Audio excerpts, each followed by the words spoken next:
Al Jazeera, 29th of March 2024, March of Terror, Pakistan struggles with lethal assaults targeting Chinese targets.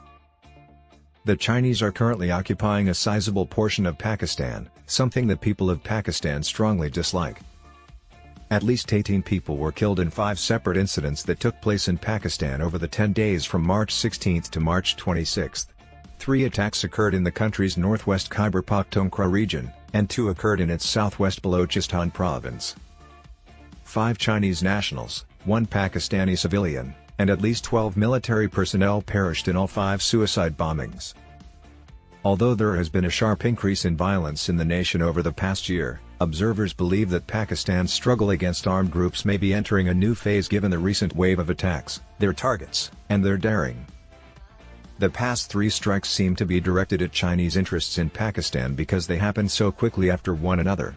The Gwadar port in Balochistan, Pakistan, which was constructed with Chinese assistance, was first assaulted by armed militants.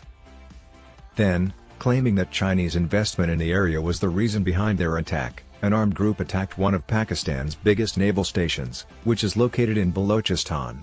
Finally, Chinese engineers working on a hydroelectric project in the country's north, close to Bisham City, became the fighters' target. China supported the project. Iftihar Firdaus, a security analyst and researcher on armed groups, stated that the security establishment in Pakistan is concerned about this pattern and thinks that attacks on Chinese nationals there are a part of a larger plan to harm the nation's economies and sabotage ties with China. False Iron Brothers, since the Chinese have Pakistan as an enslaved person. China is a close ally of Pakistan, having contributed $62 billion to the China-Pakistan Economic Corridor, CPEC, an infrastructural project spanning multiple routes connecting southern China to the Arabian seaport of Gwadar. Beijing responded vehemently to the onslaught on Chinese laborers. China requests that Pakistan look into the situation in detail as quickly as possible, find the offenders, and prosecute them.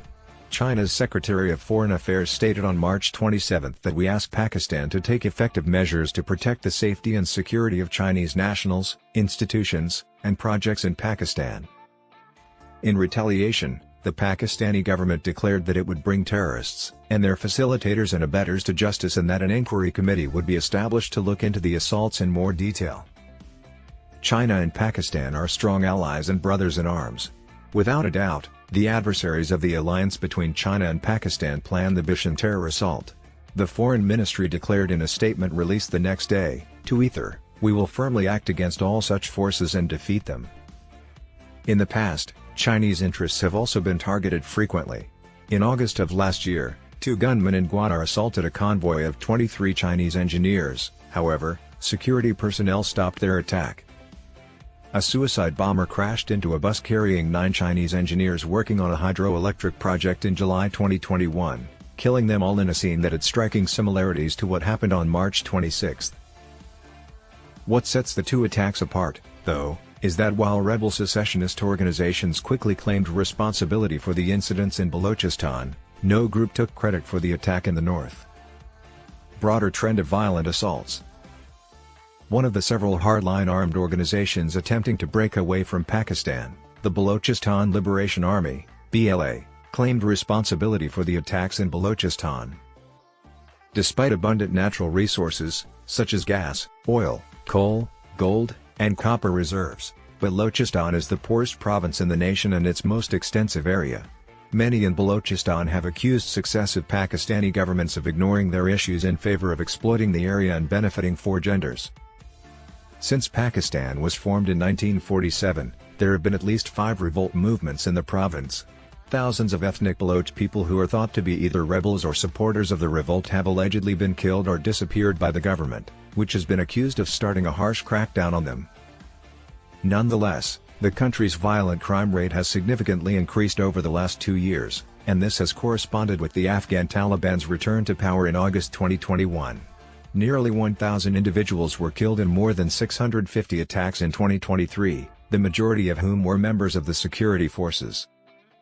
The attacks are being carried out by several groups, including Tehreek-e-Jihad Pakistan, TJP, an unknown organization, and the Islamic State in Khorasan province, also known as ISKP, ISIS-K. However, the Tehreek-e-Taliban Pakistan (TTP), an armed organization founded in 2007 that has killed thousands of law enforcement officers and civilians alike, has posed the greatest threat to the Pakistani state. The threat posed by the TTP to the Chinese occupants. The TTP, which shares ideological tenets with the Afghan Taliban, calls for the annulment of the union of the northwest tribal areas of Pakistan with the province of Khyber Pakhtunkhwa and the more stringent application of their interpretation of Islamic law throughout the region. However, the TTP said in a statement following the Bishan bombing that it was not involved in the incident. The TTP unilaterally ended a ceasefire in November 2022 and has since increased its attacks against Pakistan's security forces. According to Firdaus, this could indicate the involvement of armed groups motivated by religion as well as those who do not identify as members of any known armed groups.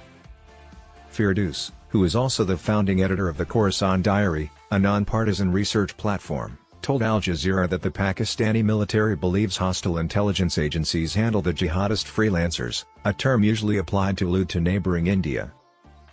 The security analyst adds that the Afghan Taliban, the country's ruling group, have remained silent. At the same time, practically all jihadist armed factions in Afghanistan and Pakistan have been anti-Chinese as a result of China's persecution of the country's Uyghur minority. According to Firdaus, the Afghan Taliban have not spoken out on the matter since seizing power, but the factions that are part of the Taliban disagree and see China as an oppressor of Muslims. Therefore, if members of larger groups have attacked the Chinese, no official claims have been made, which may help to explain why the TTP denied any involvement in the attack. The Bisham attack, according to Fahd Humayun, an assistant professor of political science at Tufts University in the United States, was likely carried out by an ISKP or TTP affiliate, and it was intended to harm Pakistan-China relations to make it more expensive for foreign governments and businesses to invest in Pakistan. Although the TTP has released a statement refuting its role in the attack, it is essential to keep in mind that it has motivations to uphold plausible deniability due to its affiliation with the Afghan Taliban, who would be against striking the Chinese, Humayun said to Al Jazeera. This is in line with the objectives of these armed groups, which are to undermine the state's authority and promote internal instability. Anti-Chinese feelings in Baloch. According to Firdaus, militant groups in the Baloch region perceive China as a superpower with an expansionist ambition that is stealing their resources without their consent. The groups pose an indiscriminate threat to the Pakistani military and foreign investors, especially Chinese nationals who have been targeted on several occasions in the past years, he continued. Firdaus claimed that the BLA's armed wing suicide squads have carried out 3 major attacks using more than 24 suicide bombers this year alone, which he claims indicates a change in tactics given the rebel organization's increased activity in Balochistan. They have transitioned from hit-and-run operations to direct attacks on Pakistani security forces bases. According to Firdaus, this pattern suggests that the Baloch militant groups are recruiting more members. According to him, it is crucial that the government prioritizes Balochistan's development, ensures the province makes the most of its resources and involves the locals in decisions that impact their daily lives.